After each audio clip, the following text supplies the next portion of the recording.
यहाँ तक उन्होंने देखभाल के लिए अमेरिका से नर्स बुलाई थी। लेकिन जैसे ही मैं पैदा हुआ, मेरे पापा जो हमेशा हंसते रहते थे, मुझे देखते से ही वो गुस्सा हो गए, क्योंकि मेरी जो आंखें थी उनसे मैच नहीं हो रही थी। उनको लगा था कि मेरी भी आंखें उनकी तरह सुंदर सुंदर होगी, लेकिन पता नहीं क्या केमिकल लोचा हुआ और मैं बदसूरत पैदा हो गया। मुझे देखकर मेरा बाप गुस्सा हो गया और नर्स को बोला कि उसको कचरे के डब्बे में फेंक दो। अरे नर्स, ये क्या पैदा हो गया? अच्छी, इसको जल्दी से मेरी आंखों के सामने से ले जाओ। मैं इसकी शक्ल 1 मिनट के लिए भी बर्दाश्त नहीं कर सकता। उसके बाद कैरी मुझे कचरे के डब्बे में फेंक दिया गया और मेरे साथ बहुत बुरा हुआ और एकदम से मेरी पूरी की पूरी जिंदगी बदल गई। कैरी मुझे मेरे बाप ने तो निकाल दिया था, इसलिए मैं उस रात पहुंच गया कब्रिस्तान, क्योंकि बहुत तेज बारिश हो रही थी और कब्रिस्तान में एक छत थी जिसके अंदर मैंने सोचा कि मैं रात बिताऊंगा। लेकिन मुझे बहुत डर लग रहा था क्योंकि आसपास बहुत सारी कब्रें थी। फिर मुझे बहुत ज्यादा नींद आने लगी तो कब्र के अंदर एक बेड लगा था तो मैं उसके अंदर जाके सो गया। फिर कैरी मैंने पूरी रात उस कब्र में उस कंकाल के साथ बिताई। लिटरली मैंने 2 बार अपना बिस्तर गीला कर दिया था डर के मारे। फिर उसके बाद सुबह से मैं भागा फटाफट से। फिर उसके बाद मैं पहुंच गया एक अनजान सी विलेज में जहाँ पर मैं किसी को नहीं जानता था।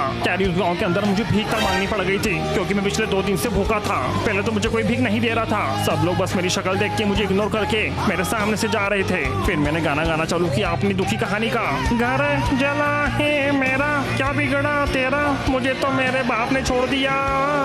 मेरा उदास गाना सुन के पूरा का पूरा गांव इमोशनल हो गया। फिर उन्होंने मुझे 2 वक्त का खाना दिया और फिर गांव में रहने के लिए जगह दी। पता नहीं कहाँ फेंक दिया था मुझे, लेकिन मैंने वहाँ रहना चालू कर दिया। बात करी उस अनजान गाँव में मैंने धीरे धीरे करके अपना घर बसा लिया। लेकिन बहुत ज्यादा अकेला था मैं, मुझसे कोई भी बात नहीं करता था और अपने साथ नहीं खिलाता था। कैरी में अपना गुजारा करने के लिए लोगों के घरों में जाके सफाई किया करता था, वो भी संडास की। वो टाइम मेरी जिंदगी का सबसे स्ट्रगलिंग टाइम था। मैं क्या बताऊं, लोगों के घर बहुत ही गंदे हुआ करते थे, लेकिन मैं मन लगा के सफाई किया करता था और चुपचाप से चोरी भी कर लिया करता था। मैं लोगों के घरों में से छोटे मोटे सामान चोरी करा करता था, जैसे कि पंखा, बेड। और एक दिन तो मैंने एक संडास चोरी कर लिया। लोगों का सामान चोरी कर करके मैं अपना गुजारा किया करता था कैरी। लेकिन एक दिन मैंने एक बच्चे की स्कूल की यूनिफॉर्म चोरी कर ली चुपचाप से, जब वो सो रहा था और वो लेकर मैं भाग गया। और उस दिन मैंने डिसाइड किया कि वो यूनिफॉर्म पहनकर दूरबीन स्कूल जाएगा और बनेगा बड़ा IAS ऑफिसर, ताकि मुझे घर घर चोरी ना करना पड़े और मैं अपनी जिंदगी सेट कर लूं। कैरी, ये कहानी मेरी स्कूल की पहले दिन की। जब मैं बस से पहुंच जाता हूँ स्कूल कैसे ना कैसे करके,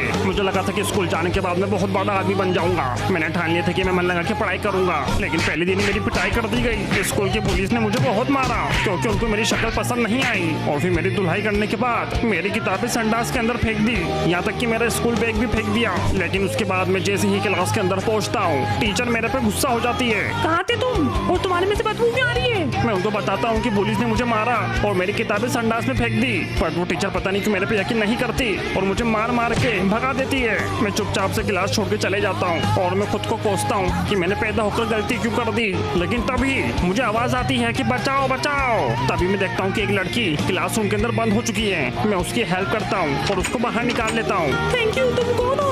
मैं उसकी आंखों में देखता हूँ और मैं दीवाना हो जाता हूँ पहली बार में ही। और वो लड़की भी मुझसे इंप्रेस हो जाती है क्योंकि मैं उसकी मदद करता हूँ। फिर उसके बाद कैरी मैं वो लड़की के साथ टाइम स्पेंड करने लग जाता हूँ। उस टाइम मुझे लग रहा था कि मेरी जिंदगी में सब कुछ धीरे धीरे अच्छा होने लगा है। लेकिन तभी उधर टीचर टपक पड़ती है और मेरे पे झूठा इल्जाम लगा देती है कि मैं लड़कियां छेड़ रहा हूँ। अच्छा, पढ़ाई लिखाई के समय छोड़ी पटा रहा है। रुक, अभी प्रिंसिपल को भड़का के आती हूँ और तेरे को स्कूल से बाहर निकालती हूँ।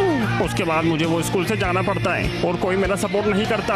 मुझे बेदर्दी से स्कूल से निकाल दिया जाता है और साथ में स्कूल से बैन भी कर दिया जाता है। इतना सब कुछ होने के बाद मैं समझ जाता हूँ कि माइनक्राफ्ट वर्ल्ड के अंदर मेरे लिए अब कोई जगह नहीं है। फिर मैं अपनी जिंदगी का सबसे टफ डिसीजन लेता हूँ और माइनक्राफ्ट की सबसे ऊंची बिल्डिंग से मैं छलांग मार देता हूँ। जैसे ही मैं कूदा, मेरी स्पीड स्लो हो गई। पता नहीं क्या हुआ, मैं एकदम धीरे धीरे गिरने लगा नीचे और पेड़ पे जाकर लैंड हो गया।